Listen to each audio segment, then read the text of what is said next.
ಸಾಧಕನೆನ್ನಲೇ, ತತ್ವಜ್ಞಾನಿ ಎನ್ನಲೇ, ಯೋಗಿ ಎನ್ನಲೇ, ಕೋಪ ತಾಪವಿಲ್ಲದ, ಬೇಕು ಬೇಡಗಳಿಲ್ಲದ ಸರಳತೆಯ ಸೂತ್ರದಲ್ಲಿ ಜಗತ್ತಿನ ಮರ್ಮವನ್ನು ತಿಳಿಸಿಕೊಟ್ಟ ಜ್ಞಾನ ಯೋಗಾಶ್ರಮದ ಯೋಗಿ ಸಿದ್ದೇಶ್ವರ ಸ್ವಾಮಿಯವರು.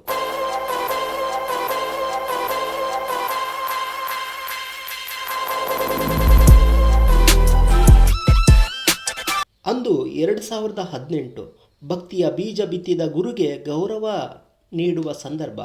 ಭಾರತದ 4ನೆಯ ಅತ್ಯುನ್ನತ ನಾಗರಿಕ ಪ್ರಶಸ್ತಿಯಾದ ಪದ್ಮಶ್ರೀಯನ್ನು ನೀಡಿದಾಗ ಅದನ್ನು ವಿನಮ್ರವಾಗಿ ನಿರಾಕರಿಸಿದ ಸಾಕಾರ ಮೂರ್ತಿ ನಮ್ಮ ದೇವರು. ಪ್ರವಚನಕ್ಕೆಂದು ಬೆಳಗಾವಿಗೆ ಬಂದಾಗ ಅವರ ಮೊಗದಲ್ಲಿದ್ದ ಆ ತೇಜಸ್ಸು, ನಿಷ್ಕಳಂಕ ಭಾವ, ಸರಳ ತೊಡುಗೆ ಭಕ್ತಿ ಭಂಡಾರಿ ಬಸವಣ್ಣರವನ್ನು ನೋಡಿದಂಥ ಅನುಭವ ಆಗುತ್ತಿತ್ತು. 100 ಕಿಮಿಯಿಂದ ಕಾಲ್ನಡಿಗೆಯಲ್ಲಿ ಅವರ ಪ್ರವಚನಗಳನ್ನು ಮನತುಂಬಿಕೊಳ್ಳಲು ಬಂದಂತಹ ಜನ, ಅವರ ಹಿನ್ನೆಲೆಯನ್ನು ಅರಿತುಕೊಳ್ಳಬೇಕಾದ ಈ ಕ್ಷಣ. ಅಂದು 1940 ಸೆಪ್ಟೆಂಬರ್ 5 ಸಂಗವ್ವ ಮತ್ತು ಓಗಪ್ಪ ಗೌಡ ಬಿರಾದಾರ್ ದಂಪತಿಗಳಿಗೆ ಹಿರಿಯ ಮಗನಾಗಿ ಬಿಜ್ಜರಿಗೆಯಲ್ಲಿ ಲಿಂಗಾಯತ ಕೃಷಿಕ ಕುಟುಂಬದಲ್ಲಿ ಜನಿಸಿದ ಆ ಸ್ವಾಮಿಯೇ ಸಿದ್ದೇಶ್ವರರು. ಈ ದಂಪತಿಗಳಿಗೆ 6 ಜನ ಮಕ್ಕಳು, 3 ಗಂಡು 3 ಹೆಣ್ಣು ಮಕ್ಕಳು.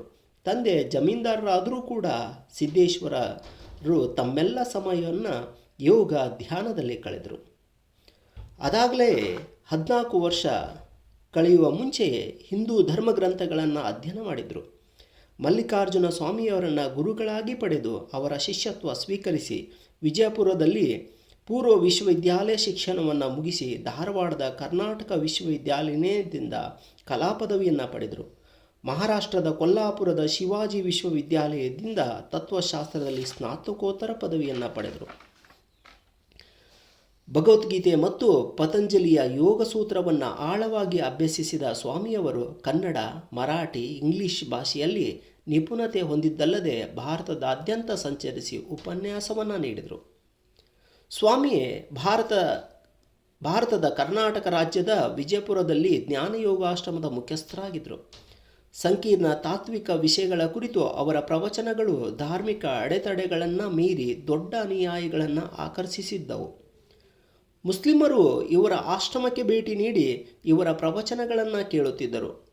ಇವರ ಪ್ರವಚನಗಳು ಯೇಸು, ಅಬ್ರಹಾಂ, ಮೊಹಮ್ಮದ್ ಪೈಗಂಬರ್, ಮಧ್ವಾಚಾರ್ಯ, ರಾಮಾನುಜಾಚಾರ್ಯ ಬೋಧನೆಗಳಿಂದಲೂ ಸೆಳೆಯಲ್ಪಟ್ಟವು. ಧರ್ಮೋಪದೇಶಗಳನ್ನು ಮರಾಠಿ, ಇಂಗ್ಲಿಷ್, ಕನ್ನಡ, ಸ್ಥಳೀಯ ಭಾಷೆಯಲ್ಲಿ ನೀಡಿದ್ದಾರೆ. ಅನಾನುಕೂಲರಿಗೆ ಸಹಾಯ ಮಾಡಲು ಹಲವಾರು ದತ್ತಿ ಸಂಸ್ಥೆಗಳನ್ನು ಸ್ಥಾಪಿಸಿದರು. ಕನಿಷ್ಠ ಬಟ್ಟೆಗೆ ಜೇಬು ಇಲ್ಲದ, ಸ್ವಂತದ್ದು ಎನ್ನುವ ಯಾವ ವಸ್ತುವನ್ನೂ ಹೊಂದದೆ, ಯಾವುದೇ ಪ್ರವಚನದಲ್ಲಿ ವಂದನೆಯನ್ನು ಪಡೆಯದೆ ಸಹಾಯ ಮಾಡಿದ ತತ್ಪುರುಷರಿವರು.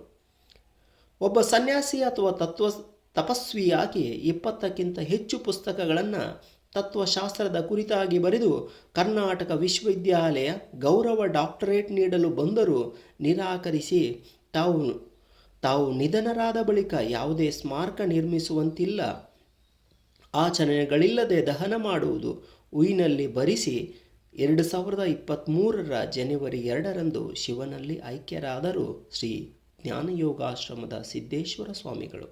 ಓಂ ನಮಃ ಶಿವಾಯ.